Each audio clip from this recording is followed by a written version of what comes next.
हरे कृष्णा हरे कृष्णा हरे कृष्णा।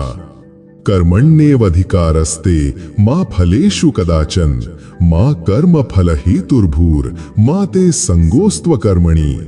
कर्तव्य का महामंत्र कर्म करो, फल की चिंता मत करो। नमस्कार और स्वागत है आपका ज्ञान की इस यात्रा में। प्रिय दर्शकों, आज हम भगवत गीता के एक अत्यंत प्रसिद्ध और गहन श्लोक पर विचार करने जा रहे हैं जो हमारे जीवन की दिशा को पूरी तरह बदल सकता है। ये श्लोक कहता है, तुम्हारा अधिकार केवल कर्म करने में है, फल की चिंता मत करो। ये केवल एक पंक्ति नहीं बल्कि कर्म योग का सार है। अक्सर हम इसे सतही तौर पर समझते हैं, लेकिन इसके भीतर मुक्ति का एक गहरा रहस्य छिपा है। आइए इस अमृत वचन के वास्तविक अर्थ को जानें और समझें कि हमारे पवित्र ग्रंथ इस बारे में क्या कहते हैं। भगवत गीता का ये अमर उपदेश हमारे जीवन की सबसे बड़ी पहेली को सुलझाता है। हम कर्म क्यों करें, कैसे करें और परिणामों का क्या करें।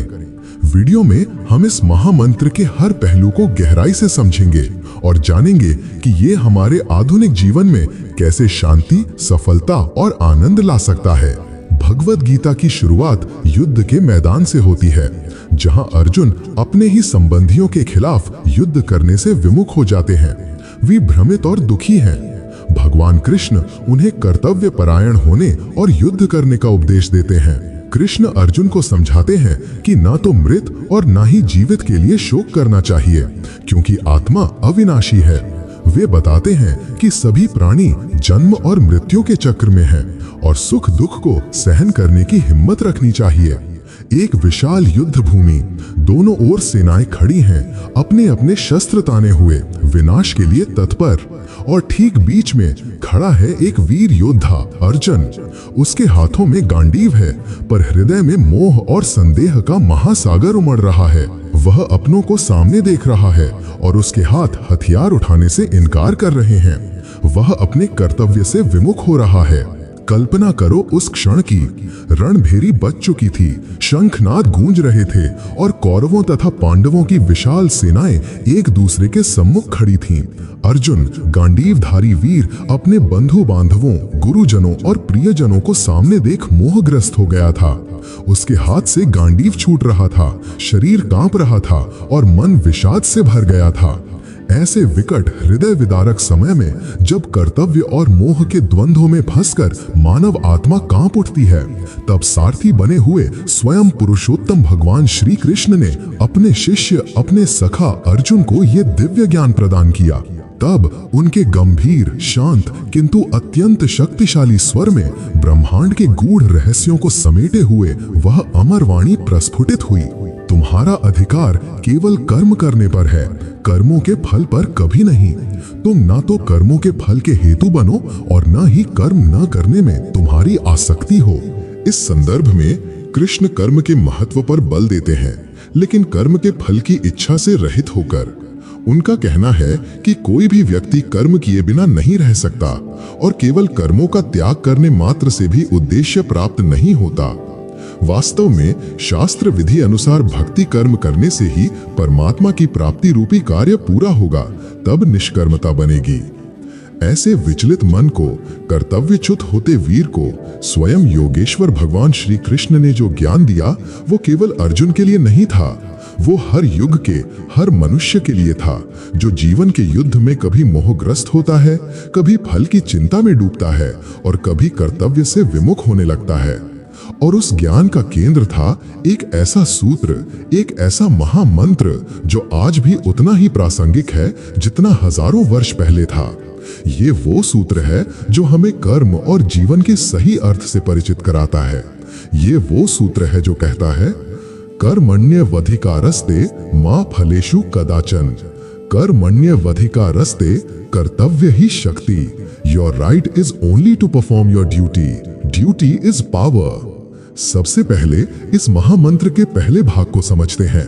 कर्मण्येवाधिकारस्ते यानी तुम्हारा अधिकार केवल कर्म करने में है। इस केवल शब्द पर जोर देना बहुत जरूरी है। ये बताता है कि हमारे नियंत्रण में क्या है और क्या नहीं। ये भगवत गीता का वो अमर सूत्र है जो अनादिकाल से मनुष्य को सही मार्ग दिखाता आया है। जीवन कर्म के बिना संभव नहीं। सांस लेना कर्म है, सोचना कर्म है, बोलना कर्म है और कार्य करना तो कर्म है ही। हम हर पल कुछ न कुछ कर रहे होते हैं। भगवत गीता हमें ये सिखाती है कि हमारा नियंत्रण केवल हमारे प्रयास पर है, हमारी इच्छा शक्ति पर है, हमारी निष्ठा पर है। उदाहरण के लिए, एक विद्यार्थी का अधिकार केवल मन लगाकर पढ़ने में है, अपनी पूरी क्षमता से तैयारी करने में है। एक खिलाड़ी का अधिकार केवल प्रतिदिन अभ्यास करने, अपने खेल को निखारने में है। एक किसान का अधिकार केवल बीज बोने, खेत सींचने और फसल की देखभाल करने में है। इन सभी परिस्थितियों में व्यक्ति का पूरा ध्यान अपने कर्म पर होता है। यह हमें अपनी ऊर्जा सही जगह लगाने की शिक्षा देता है। अगर हम अपने कर्म को पूरी ईमानदारी, लगन और समर्पण के साथ करते हैं तो हम अपनी पूरी शक्ति उसी में लगा पाते हैं। जब हमारा ध्यान परिणाम पर नहीं बल्कि कर्म की गुणवत्ता पर होता है तो कर्म स्वयं ही श्रेष्ठ हो जाता है। यह हमें कर्तव्य बोध कराता है कि जीवन में हर व्यक्ति का एक निश्चित धर्म, एक निश्चित कर्तव्य होता है जिसे उसे निभाना ही है, और उस कर्तव्य को निभाना ही हमारी सच्ची शक्ति है। याद रखिए, तुम अपने कर्म के रचयिता हो। तुम चुनते हो कि तुम कैसे बनोगे, कैसे कार्य करोगे। यही तुम्हारी स्वतंत्रता है, तुम्हारा अधिकार है। तुम उस दिव्य उद्घोष की गहराई में उतरना चाहते हो, उस शाश्वत सत्य को और अधिक विराट रूप में समझना चाहते हो, जो कुरुक्षेत्र के युद्ध भूमि में, जहां विनाश का तांडव अपने चरम पर था, स्वयं योगेश्वर भगवान श्री कृष्ण के मुखार विंद से निसृत हुआ था। यह केवल शब्द नहीं, यह तो जीवन का महामंत्र है, एक ऐसा अमर संदेश जो युगों युगों से भटकती आत्माओं को पथ प्रदर्शित करता आया है। कर्म योग का यह सबसे प्रसिद्ध उपदेश है जिसमें निष्काम कर्म पर बल दिया गया है। इस पहली पंक्ति में ही विस्मय और स्पष्टता का ऐसा अद्भुत संगम है कि इसे सुनकर हृदय स्वयं ही स्थिर हो उठता है। कर्मणि एव अधिकारहते, तुम्हारे हाथ में केवल तुम्हारे कर्म हैं। इस एव पर जोर दो, यह जीवन का सबसे कठोर और सबसे मुक्तिदायक सत्य है। कर्मणि, तुम्हारे परिश्रम में, तुम्हारे प्रयास में, तुम्हारी निष्ठा में, तुम्हारे कर्तव्य पालन में, बस यही है तुम्हारा अधिकार। अधिकारः, तुम्हारा हक, तुम्हारी शक्ति, तुम्हारी स्वतंत्रता।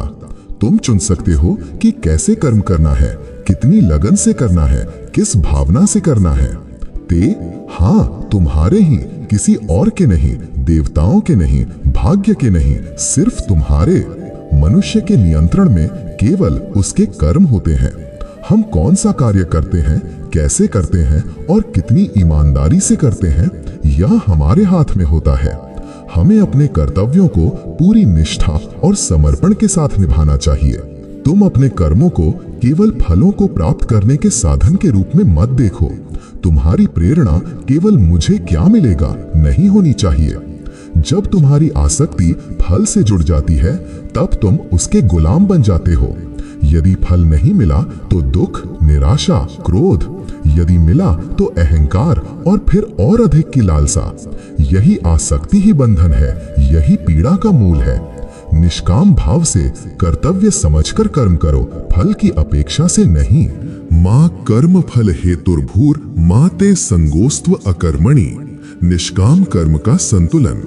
The balance of selfless action, don't be motivated by results nor be inactive. Bhagavad Gita केवल यह नहीं कहती कि फल की चिंता मत करो, बल्कि एक गहरा संतुलन भी स्थापित करती है। मां कर्म फल हेतुर्भूर माते संगोस्त्व कर्मणि, यानी तुम कर्मों के फल का कारण मत बनो और न ही तुम्हारी आसक्ति कर्म न करने में हो। मां नहीं, फलेषु, परिणाम में, निष्कर्ष में, प्रतिफल में, कदाचन, कभी भी नहीं। यह एक अटल सत्य है, एक अकाट्य नियम।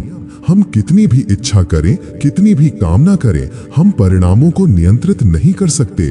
वे अनेक अदृश्य शक्तियों, परिस्थितियों और दूसरों के कर्मों का संगम होते हैं। यानी परिणामों पर तुम्हारा कभी अधिकार नहीं है या फलों की चिंता मत करो। यह पंक्ति अक्सर गलत समझी जाती है। लोग सोचते हैं कि इसका मतलब है कि हमें सफल होने की इच्छा ही नहीं करनी चाहिए या लक्ष्यहीन होकर काम करना चाहिए। यह सच नहीं है। पहली गलतफहमी, क्या मुझे सफल होने की इच्छा ही नहीं करनी चाहिए? क्या मुझे लक्ष्य निर्धारित नहीं करना चाहिए? भगवान कृष्ण यह नहीं कह रहे हैं कि लक्ष्य न रखें। लक्ष्य आपको दिशा देते हैं, लेकिन वो कह रहे हैं कि कर्म करते समय फल की लालसा को अपनी मुख्य प्रेरणा न बनाएं। जब तुम केवल फल के लिए कर्म करते हो तो तुम उसके गुलाम बन जाते हो। तुम्हारी प्रेरणा बाहरी हो जाती है, आंतरिक नहीं। निष्काम कर्म का अर्थ है कर्म को कर्तव्य समझकर करना, उसे एक यज्ञ या एक सेवा के रूप में देखना, न कि केवल व्यक्तिगत लाभ के लिए। जब तुम निष्काम भाव से कर्म करते हो तो तुम्हारी ऊर्जा और ध्यान पूरी तरह से कर्म पर केंद्रित होता है और यही तुम्हारे कर्म को सर्वश्रेष्ठ बनाता है। दूसरी गलतफहमी, अगर फल मेरे हाथ में नहीं है तो मैं कर्म ही क्यों करूं? क्या मैं सब कुछ छोड़ दूं? भगवान कृष्ण इस अकर्मण्यता, निष्क्रियता के खतरे से भी आगाह करते हैं। वह कहते हैं, मां ते संगोस्त्व अकर्मणि, तुम्हारी आसक्ति कर्म न करने में भी ना हो। कर्म करना मनुष्य का स्वभाव है, बिना कर्म के जीवन संभव नहीं। निष्क्रियता भी एक प्रकार का मोह और बंधन है, क्योंकि यह तुम्हें कर्तव्य से विमुख करती है, विकास से रोकती है। भगवान कृष्ण हमें यह नहीं कह रहे हैं कि हम परिणाम की इच्छा न करें, बल्कि यह कह रहे हैं कि परिणामों से आसक्त न हो। परिणाम हमारे नियंत्रण में नहीं होते। एक विद्यार्थी कितनी भी मेहनत कर ले, परीक्षा के दिन उसकी तबीयत खराब हो सकती है या प्रश्न पत्र अप्रत्याशित आ सकता है। एक खिलाड़ी कितनी भी तैयारी कर ले, मैच के दिन विरोधी टीम बेहतर प्रदर्शन कर सकता है या मौसम साथ नहीं दे सकता। सही मार्ग है निष्काम कर्म। यह कर्म और अनासक्ति का अद्भुत संतुलन है। तुम पूरी लगन से कर्म करो, अपना 100% दो, लेकिन परिणाम को भगवान पर छोड़ दो या जीवन के प्रवाह पर। जब तुम इस संतुलन को साध लेते हो तब तुम कर्म के बंधन से मुक्त हो जाते हो, क्योंकि तुम न तो फल की लालसा से बंधे हो, न ही अकर्मण्यता के आलस्य से। तुम एक स्वतंत्र कर्ता बन जाते हो जो केवल अपने कर्तव्य पर केंद्रित होता है। जब हम अपने कर्म के फल से बहुत अधिक आसक्त हो जाते हैं तो क्या होता है? निराशा और हताशा। यदि परिणाम हमारी उम्मीद के मुताबिक नहीं आता तो हम गहरे दुख और निराशा में डूब जाते हैं। तनाव और चिंता। हम कर्म करते समय भी परिणाम के बारे में सोचते रहते हैं, जिससे वर्तमान कर्म की गुणवत्ता प्रभावित होती है और अनावश्यक तनाव बढ़ता है। अहंकार और अभिमान। यदि परिणाम अच्छा आता है तो हम अभिमान से भर जाते हैं और यदि बुरा आता है तो हम दूसरों पर दोष मढ़ते हैं। कर्म की गुणवत्ता पर प्रभाव। फल की आसक्ति के कारण हम जल्दी में या गलत तरीके से कर्म करने लगते हैं, जिससे कर्म की शुद्धता और गुणवत्ता कम हो जाती है। ये पंक्ति हमें निरपेक्षता सिखाती है।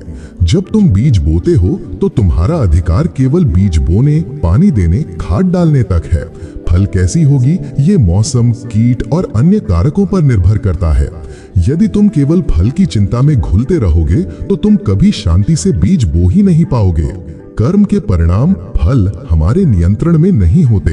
हम अपना सर्वोत्तम प्रयास कर सकते हैं, लेकिन परिणाम कई बाहरी कारकों पर निर्भर करते हैं जिन्हें हम नियंत्रित नहीं कर सकते।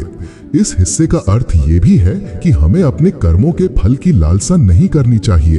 कर्म का मुख्य उद्देश्य कर्तव्य पालन होना चाहिए, न कि केवल फल प्राप्त करना। तुम कर्मों के फल के हेतु कारण मत बनो। इसका मतलब है कि हमें अपने कर्मों को इस भावना से नहीं करना चाहिए कि हम केवल फल प्राप्त करने के लिए कर रहे हैं। फल की इच्छा कर्म का मूल प्रेरक नहीं होनी चाहिए। जब हम फल की इच्छा से कर्म करते हैं तो हम उसके बंधन में बंध जाते हैं। तुम्हारी आसक्ति अकर्मण्यता में भी न हो, यह भी उतना ही महत्वपूर्ण है। भगवान कृष्ण अर्जुन को यह भी समझाते हैं कि इस उपदेश का अर्थ ये नहीं है कि हमें कर्म करना ही छोड़ देना चाहिए। अकर्मण्यता, कोई भी काम न करना भी एक प्रकार का बंधन है और यह कर्तव्य से भागना है। व्यक्ति को अपने निर्धारित कर्मों को त्यागना नहीं चाहिए, बल्कि उन्हें अनासक्त भाव से करना चाहिए।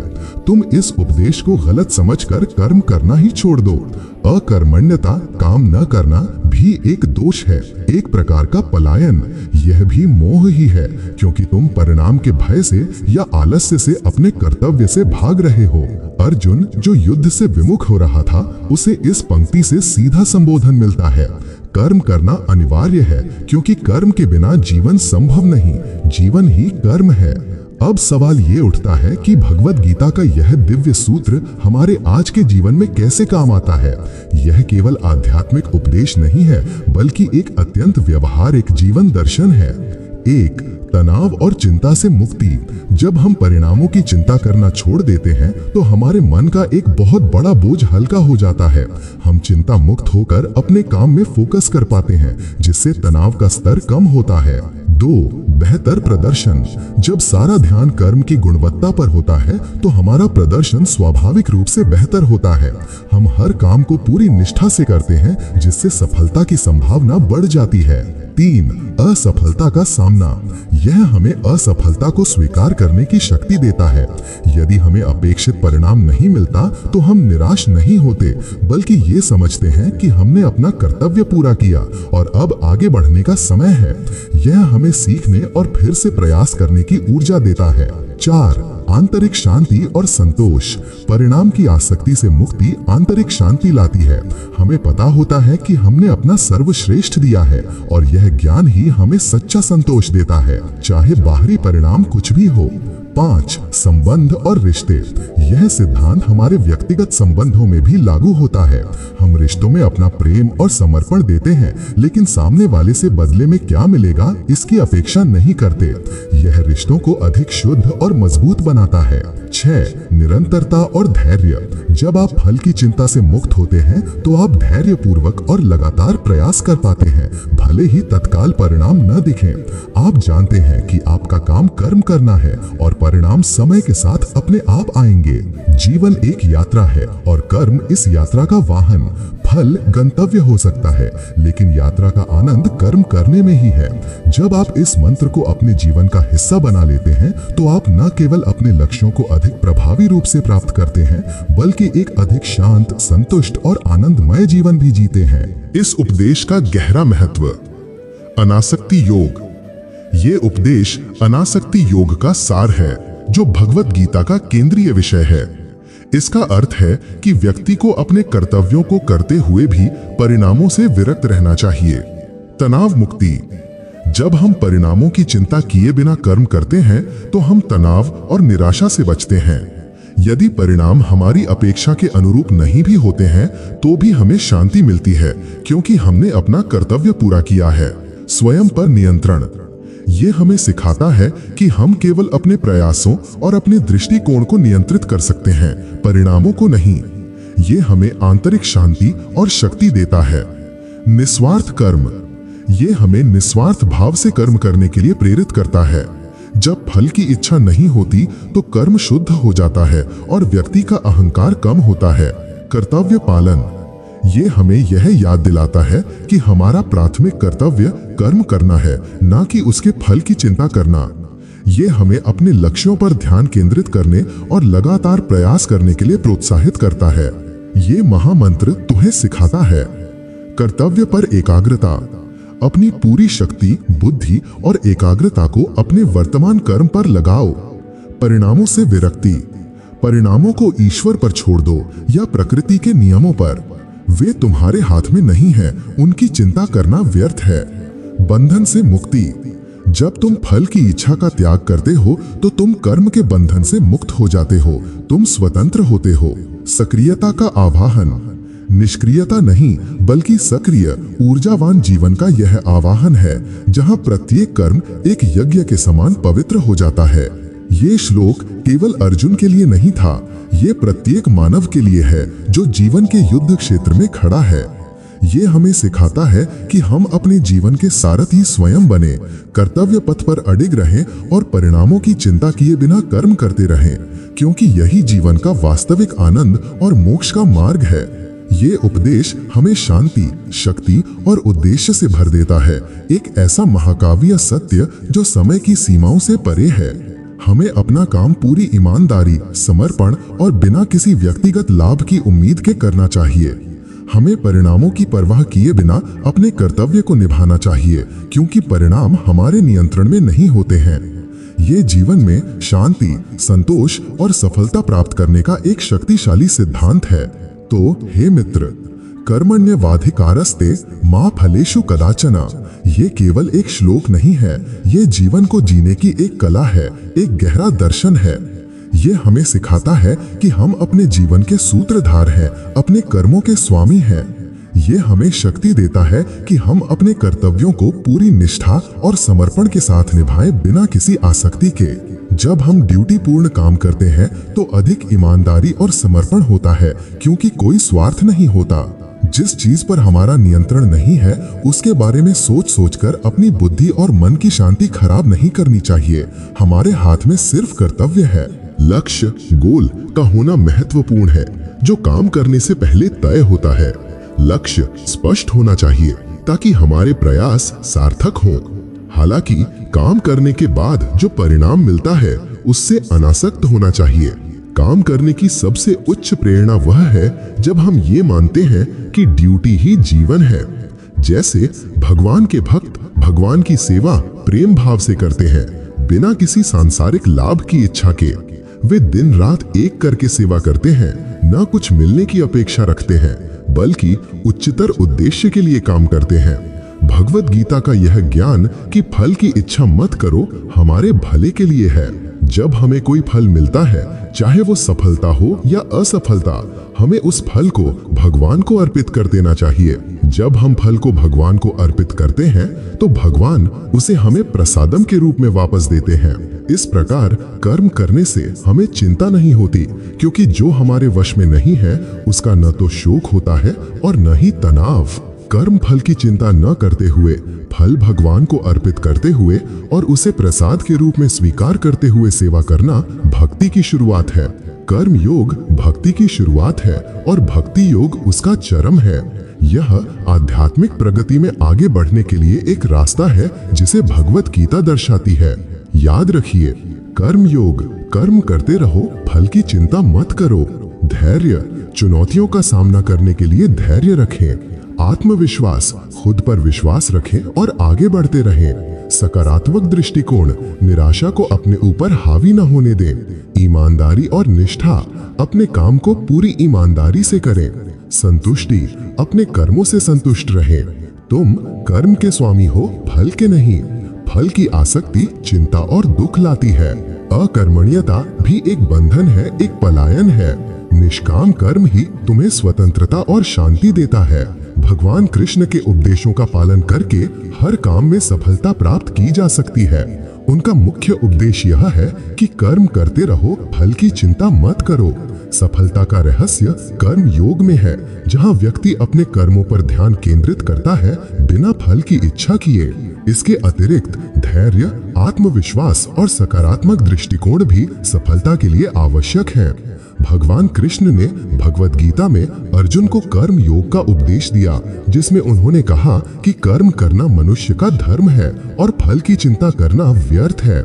इसका अर्थ है कि हमें अपने काम को पूरी ईमानदारी और निष्ठा से करना चाहिए और परिणाम के बारे में ज्यादा नहीं सोचना चाहिए। सफलता के लिए हमें अपने कर्मों पर ध्यान केंद्रित करना चाहिए और फल को भगवान पर छोड़ देना चाहिए। कृष्ण ने जीवन में धैर्य, आत्मविश्वास और सकारात्मक दृष्टिकोण का भी महत्व बताया है। सफलता की राह में कई चुनौतियां आती हैं और धैर्य रखने से ही हम उन पर काबू पा सकते हैं। आत्मविश्वास हमें आगे बढ़ने की प्रेरणा देता है और सकारात्मक दृष्टिकोण हमें निराशा से बचाता है। भगवान कृष्ण के उपदेशों का पालन करके हम न केवल अपने जीवन में सफलता प्राप्त कर सकते हैं, बल्कि एक सार्थक और खुशहाल जीवन भी जी सकते हैं। रोजमर्रा के जीवन में उदाहरण, एक विद्यार्थी का कर्म है मन लगाकर पढ़ाई करना, क्लास में ध्यान देना, होमवर्क पूरा करना और परीक्षा के लिए अच्छी तैयारी करना। उसे इस बात की चिंता नहीं करनी चाहिए कि परीक्षा में कितने नंबर आएंगे या वो पास होगा या फेल। अगर वो सिर्फ नंबरों के लिए पढ़ेगा तो तनाव में रहेगा और शायद ठीक से पढ़ाई भी ना कर पाए। लेकिन अगर वो अपनी पढ़ाई पर ध्यान देगा तो परिणाम अपने आप अच्छा आएगा। एक खिलाड़ी का कर्म है रोज अभ्यास करना, अपने खेल कौशल को सुधारना, अपनी फिटनेस पर ध्यान देना और मैच में अपना बेस्ट प्रदर्शन करना। उसे मैच जीतने या हारने की चिंता नहीं करनी चाहिए। अगर वो सिर्फ जीतने की सोचेगा तो दबाव में गलतियां करेगा, लेकिन अगर वो सिर्फ अपने खेल और प्रदर्शन पर ध्यान देगा तो जीत की संभावना बढ़ जाएगी और हारने पर भी उसे संतोष होगा कि उसने अपना बेस्ट दिया। एक नौकरी पेशा व्यक्ति, आपका ऑफिस में कर्म है अपने काम को समय पर और ईमानदारी से पूरा करना, टीम के साथ सहयोग करना और नई चीजें सीखना। आपको इस बात की चिंता नहीं करनी चाहिए कि कब प्रमोशन मिलेगा या बॉस क्या सोचेगा। अगर आप सिर्फ प्रमोशन के लिए काम करेंगे तो हो सकता है कि आप नैतिक रूप से गलत काम भी करें या तनाव में रहें। लेकिन अगर आप अपने काम की गुणवत्ता पर ध्यान देंगे तो आपका प्रदर्शन अपने आप बेहतर होगा और प्रमोशन जैसी चीजें अपने आप आपके पास आएंगी। एक माता पिता का कर्म है अपने बच्चों को अच्छी परवरिश देना, उन्हें प्यार और संस्कार देना, उनकी शिक्षा और स्वास्थ्य का ध्यान रखना। उन्हें इस बात की चिंता नहीं करनी चाहिए कि उनके बच्चे बड़े होकर क्या बनेंगे या उनकी कितनी सफलता होगी। बच्चे बड़े होकर कैसा जीवन जिएंगे यह कई बातों पर निर्भर करता है। माता पिता का काम केवल अपना कर्तव्य निभाना है और बच्चों को सही राह दिखाना है। कर्म करो, फल की चिंता मत करो का अर्थ ये नहीं है कि हम लक्ष्य न रखें या सफल न होना चाहें। इसका मतलब ये है कि हमारा ध्यान प्रक्रिया पर होना चाहिए, ना कि केवल परिणाम पर। जब हम अपने कर्म में पूरी तरह से डूब जाते हैं, उसे पूरी निष्ठा और आनंद के साथ करते हैं, तो परिणाम अक्सर हमारी अपेक्षा से भी बेहतर आते हैं। और अगर नहीं भी आते तो भी हमें कोई दुख नहीं होता, क्योंकि हमें पता होता है कि हमने अपना सर्वश्रेष्ठ दिया है। यही जीवन में शांति, संतोष और वास्तविक सफलता का मार्ग है। इस सिद्धांत को अपने जीवन में उतारो। अपने हर कार्य को एक पूजा समझो, एक कर्तव्य समझो। अपने प्रयासों को पूरी ईमानदारी से करो और फिर परिणाम को सहजता से स्वीकार करो। तुम्हें न तो सफलता का अभिमान होगा और न असफलता का दुख। तुम अपने भीतर एक ऐसी स्थिरता पाओगे जो तुम्हें जीवन के हर उतार चढ़ाव में अटल रखेगी। ये महामंत्र केवल एक उपदेश नहीं, बल्कि जीवन जीने का एक मार्ग है जो तुम्हें वास्तविक आनंद और मुक्ति की ओर ले जाएगा। ये भगवद गीता का शाश्वत संदेश है जो तुम्हें हर पल याद दिलाएगा। तुम्हारा अधिकार केवल कर्म करने में है, फल की चिंता मत करो। धन्यवाद।